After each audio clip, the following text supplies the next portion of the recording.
வேகத்தில் வந்து கொண்டிருந்த இருசக்கர வாகனம் பேக்கரி கடையில் கேட்ட பயங்கர சத்தம். அதிர்ச்சியில் உறைந்த கஸ்டமர்கள். நடுங்க வைக்கும் கோவை சம்பவம். கோவை மாவட்டம் மேட்டுப்பாளையம் அருகே உள்ளது அறிவொளி நகர். இந்த பகுதியை சேர்ந்தவர் சேட். இவரின் மகன் பர்கதுல்லா. இவருக்கு வயது 20 ஆகிறது. இவர் கடந்த சில தினங்களுக்கு முன்பாக தனது மோட்டார் பைக்கில் சிறுமுகை சாலையில் அதிவேகமாக சென்றுள்ளார். அதே சமயத்தில் மேட்டுப்பாளையம் காட்டூர் பகுதியை சேர்ந்த ஷேக் தாவூத் என்பவரது மகன் முகமது அலியும் தனது மோட்டார் சைக்கிளில் மேட்டுப்பாளையத்தில் இருந்து சிறுமுகை செல்லும் சாலையில் சென்றுள்ளார். முகமது அலிக்கு 35 வயதாகிறது.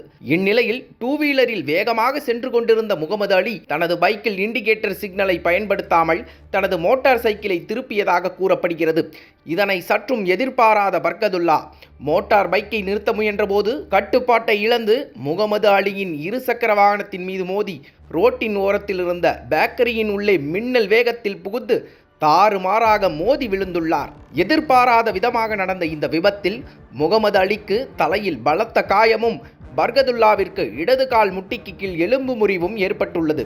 அப்போது பேக்கரியில் உள்ளவர்கள் பெரும் அதிர்ச்சியில் உறைந்துள்ளனர்.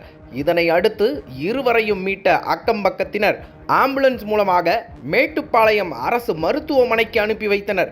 அங்கு இருவருக்கும் முதலுதவி சிகிச்சை அளிக்கப்பட்டுள்ளது. அதன் பின்னர் முகமது அலி மேல் சிகிச்சைக்காக கோவை அரசு மருத்துவமனைக்கும் பர்கதுல்லாவை கோவை தனியார் மருத்துவமனைக்கும் அனுப்பி வைத்துள்ளனர்.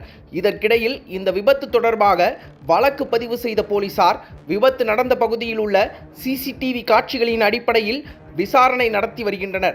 இந்த சிசிடிவி காட்சியை பார்த்தபோது பர்கதுல்லா ஓட்டிச் சென்ற பைக் விபத்து ஏற்பட்ட பிறகு சாலையின் ஓரமாக இருந்த பேக்கரிக்குள் மின்னல் வேகத்தில் நுழைந்துள்ளது. அது மட்டுமல்லாமல் இந்த விபத்தின் போது படார் என வாகனங்கள் இரண்டும் மோதிக்கொண்ட சப்தம் கேட்டவுடன் இருக்கையில் அமர்ந்திருந்த பேக்கரியின் உரிமையாளர் சட்டென்று எழுந்துள்ளார். அவர் எழுந்த அடுத்த வினாடியில் மின்னல் வேகத்தில் அந்த இருசக்கர வாகனம் வந்துள்ளது. இதனால் அவர் அதிர்ஷ்டவசமாக உயிர் தப்பியுள்ளார். இது குறித்து சமூக ஆர்வலர்கள் கூறும்போது, நாடு முழுவதும் பெருகி வரும் வாகன போக்குவரத்துக்கு ஏற்றபடி சாலை விபத்துகள் அதிகரித்து வருகிறது. போக்குவரத்து விதிகளை கடைபிடிக்காமல் அஜாக்கிரதையாக வாகனங்களை ஓட்டி செல்வது விபத்துகளுக்கு முக்கிய காரணமாக அமைகிறது. இவ்வாறு ஏற்படும் சாலை விபத்துகளால் விலை மதிப்பற்ற மனித உயிர்கள் பறிபோகின்றன. அது மட்டுமல்லாமல் எதிர்பாராமல் இவ்வாறு விபத்துகள் சிக்கிக்கொள்பவர்கள் உடல் உறுப்புகளை இழந்து பரிதவிக்கும் நிலையும் ஏற்படுகிறது. இதன் காரணமாக சாலை விபத்துகளை கட்டுப்படுத்த பல்வேறு நடவடிக்கைகள் முன்னெடுக்கப்பட்டு வருகிறது. அதன்படி அபராத தொகை பல மடங்கு அதிகரித்து மோட்டார் வாகன சட்டத்தில் மத்திய அரசு திருத்தம் கொண்டு வந்துள்ளது. ஆனாலும் விபத்துக்கள் நாளுக்கு நாள் அதிகரித்துதான் வருகிறது என வேதனையோடு கூறுகின்றனர்.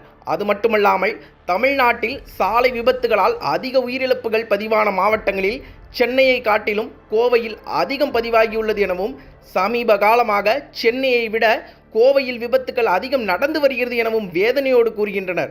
இதனால் வருங்காலங்களில் கோவையில் போக்குவரத்து விதிமுறைகள் கடுமையாக்கப்படலாம் என தெரிகிறது. அனல் பறக்கும் செய்திகளை அப்டேட் செய்து கொள்ள நக்கீரன் களத்தை இப்பவே சப்ஸ்கிரைப் பண்ணுங்க.